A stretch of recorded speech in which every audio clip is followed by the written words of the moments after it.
ये मैं आपसे काफ़ी दिनों से छुपा रहा था, बट आज टाइम आ चुका है कि मैं आपको वो सारी चीज़ें बताऊं जो आप घर पर बैठ के कर सकते हो। इस सीरीज़ का सिर्फ एक ही मकसद है कि आप घर से इम्प्रूव करें।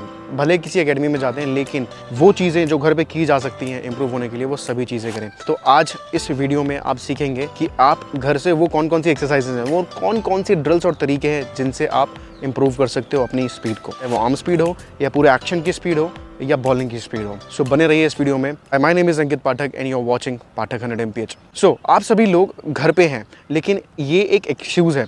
अगर आप थोड़े स्मार्ट हो जाएं, इन वीडियोस को जो सीरीज़ में लगातार बना रहा हूँ, इन सीरीज़ को लगातार देखेंगे तो आप ये जान पाएंगे कि आपके पास कितने सारे तरीके हैं जिनसे आप इम्प्रूव कर सकते हो। चाहे वो पैदल किस तरीके से सही चलते हैं ये पता करना हो, चाहे अपना एक्शन सही करना हो ये पता करना हो, या फिर किसी भी चीज़ को आप डिटेल में कैसे घर पे सही कर सकते हैं। आपको बस ये वीडियो देखना है, सेव करना है या डाउनलोड कर लेना है। आज हम सीखेंगे कि हम कौन कौन सी ऐसी एक्सरसाइज घर पे कर सकते हैं। नंबर 1 एक्सरसाइज जो मेरी फेवरेट है, टॉवल ड्रिल। अब टॉवल ड्रिल को आप कई अलग अलग तरीके से कर सकते हैं, जैसा कि आप इस वीडियो में देख रहे हैं बच्चे कर रहे हैं। एक नीलिंग पोजीशन में, एक है खड़े होके, और तीसरी जो मैं आपको बोनस दे रहा हूँ, बिकॉज यू डिजर्व दिस। अगर आपने इस चैनल को सब्सक्राइब नहीं किया तो do subscribe this channel and get this bonus drill. तीसरी जो ड्रिल मेरी जो पर्सनली फेवरेट है, आप इस टॉवल को एज अ बॉल यूज़ कर सकते हो घर पे। अगर 5-6 कदम का आपके पास स्पेस है, आप जॉग करके अपने टॉवल को फ्लिप करो, आपको एग्जैक्ट बॉलिंग वाली फील आएगी, और हवा की वजह से जो रेजिस्टेंस फील होगा उसमें आपको काफ़ी ओवरलोडेड फील होगा, और आप देखेंगे कि आपके मसल फाइबर्स भी डेवलप होंगे। नीलिंग टॉवल ड्रिल, खड़े होकर टॉवल ड्रिल और भागकर, इन सब की आपको वॉल्यूम देनी है। स्क्रीन पे देखो कितने रैप और सेट लिखे हैं, ये आप फोकस करोगे। किसी भी बच्चे को अगर किसी भी एक्सरसाइज में पेन आता है तो आपको रुक जाना है। आपकी बॉडी सिग्नल दे रही है कि आपने या तो वार्म अप सही से नहीं किया या आपके पास स्ट्रेंथ पूरी नहीं है। अगर इनमें से कोई भी इशू आता है कमेंट ज़रूर करना। अगर पहले भी कोई इशू आया तो कमेंट में ज़रूर बताया करो, हम आपके कमेंट पढ़ते हैं। दूसरी चीज़ जो आप कर सकते हो, आपको मारने हैं ढेर सारे पुशअप्स। अब ढेर सारे पुशअप्स मैं इसलिए बोल रहा हूँ कि मैं मान के चल रहा हूँ कि आपको पुशअप्स आते हैं। सो अगर आप 10 पुशअप्स लगा सकते हो तो आप आज 15 मारेंगे, या आप 100 पुशअप्स मार सकते हो तो आप 10 से 15 फालतू मारेंगे। अगर आपने पुशअप्स की वॉल्यूम बढ़ाई तो आप देखोगे कि आपकी स्पीड बढ़ेगी। क्यों बढ़ेगी? क्योंकि पैक मसल, आपके चेस्ट के मसल को पैक मसल बोलते हैं, इसको पेक्टोरियल मसल बोलते हैं। अगर ये मसल में दम रहेगा तो आप ज़्यादा समय तक बॉल डाल पाएंगे, पेन फ्री बॉल डाल पाएंगे। अब इसकी स्टेजेस मैं पहले की वीडियोस में भी बता चुका हूँ, लेकिन आज भी बताता हूँ। जब आप पुशअप बेसिक मार लोगे ना अच्छे फॉर्म में और एक डिसेंट नंबर आप हिट कर लोगे, उसके बाद आपने मारने हैं प्लायो पुशअप्स।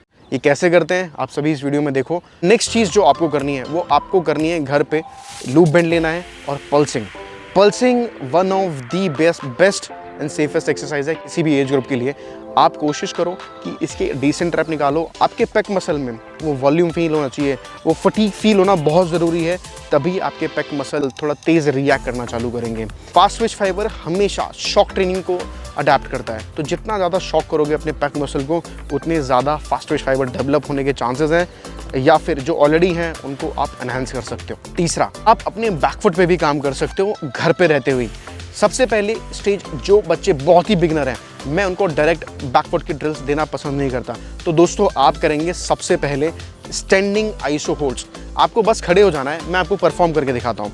सो जितने भी बिगनर्स हैं और उनको तेज़ होना है, घर पे ही तेज़ होना है, सबसे पहली जो चीज़ जंप के बाद कॉन्टैक्ट होती है वो होता है आपका बैकफुट। तो आपको खूब देर तक ऐसे होल्ड करके खड़े रहना है, कुछ ऐसे। ऑलराइट, इसमें आपको टाइम बढ़ाना है, 1 2 3 4 ऐसे करके आपको खूब सारे काउंट्स तक खड़े रहना है, और उस काउंट को लगातार बढ़ाते रहना है। इससे आपकी स्टेबिलिटी क्रिएट होना चालू हो जाएगी, और जब स्टेबिलिटी हो जाएगी तो आपका बेसिक मसल और फैशिया उस शॉक को एब्जॉर्ब कर पाएगा जो हम अब करने वाले हैं। नेक्स्ट जो आप करोगे, ये थोड़ा एडवांस जा रहे हैं हम, लेकिन घर पे ये एडवांस चीज़ें हो सकती हैं। आप पोगो जंप्स करना चालू करेंगे। पोगो जंप्स में सेम फास्ट ट्विच फाइबर वाला लोड ज़्यादा आता है, तो आप कोशिश करना कि इसके वॉल्यूम बहुत ज़्यादा ना दो, ठीक है। तीसरी चीज़ जो आप कर सकते हो, अपने काफ रेजेस को क्विकली कर सकते हो या जंप के फॉर्म में कर सकते हो। इन सभी से आपके फास्ट ट्विच फाइबर एनहांस होंगे, आपकी स्पीड घर पे ही बढ़ती हुई दिखाई देगी। इन सब में प्रॉब्लम क्या आ सकते हैं? देखिए, अगर आप वार्म अप सही से नहीं करोगे या अपने बॉडी को पहले से बताओगे नहीं कि तेरे पास लोड आने वाला है, तो आप ज़रूर इंजर्ड हो जाओगे। तो जितनी भी चीज़ें मैंने बताई हैं, इन सबसे पहले की एक तैयारी होती है। अपनी बॉडी को अच्छे से थंब करिएगा, अच्छे से डायनामिक स्ट्रेच करिएगा। वार्म अप की वीडियो मैं बना चुका हूँ पहले, अगर किसी को वार्म अप नहीं पता है कि इन चीज़ों से पहले वार्म अप कैसे करना है तो कमेंट में ज़रूर बताना, मैं आपको बताऊँगा कि वार्म अप करते कैसे हैं। अगर आपको पता है तो इन सब का प्रॉपर वॉल्यूम दीजिए। अगर आपको लगता है कि आप 100 में सेटिस्फाइड नहीं हो तो आप ज़्यादा जाइए, लेकिन अपनी बॉडी के सिग्नल्स को ज़रूर समझिए। अगर किसी को बॉलिंग की प्लानिंग कैसे करते हैं, अगर आप ए पॉइंट पे हो आपको कैसे इंडिया खेलना है, या फिर अगर आपकी स्पीड 90 है उसको 140 तक कैसे लेके जाना है, क्या वो प्रायोरिटीज़ हैं, इसका एक पूरा रोड मैप बनाया हुआ है, उसको बोलते हैं फास्ट बॉलिंग ब्लूप्रिंट। ये कोर्स मैंने डिस्क्रिप्शन में डाला हुआ है। जितने भी लोग इंटरेस्टेड हैं, सीरियस बॉलर्स, जाके परचेज़ करो। और उसके बाद अगर कोई कन्फ्यूजन है, मेरा नंबर भी आपको स्क्रीन पे दिखेगा, आप डायरेक्ट कॉल करके हमसे सवाल पूछ सकते हो, या किसी को ऑनलाइन ट्रेनिंग चाहिए तो वो भी ऑनलाइन ट्रेनिंग ले सकता है। विजिट करें www.pathak100mph.com for offline admissions and see you soon in the next video.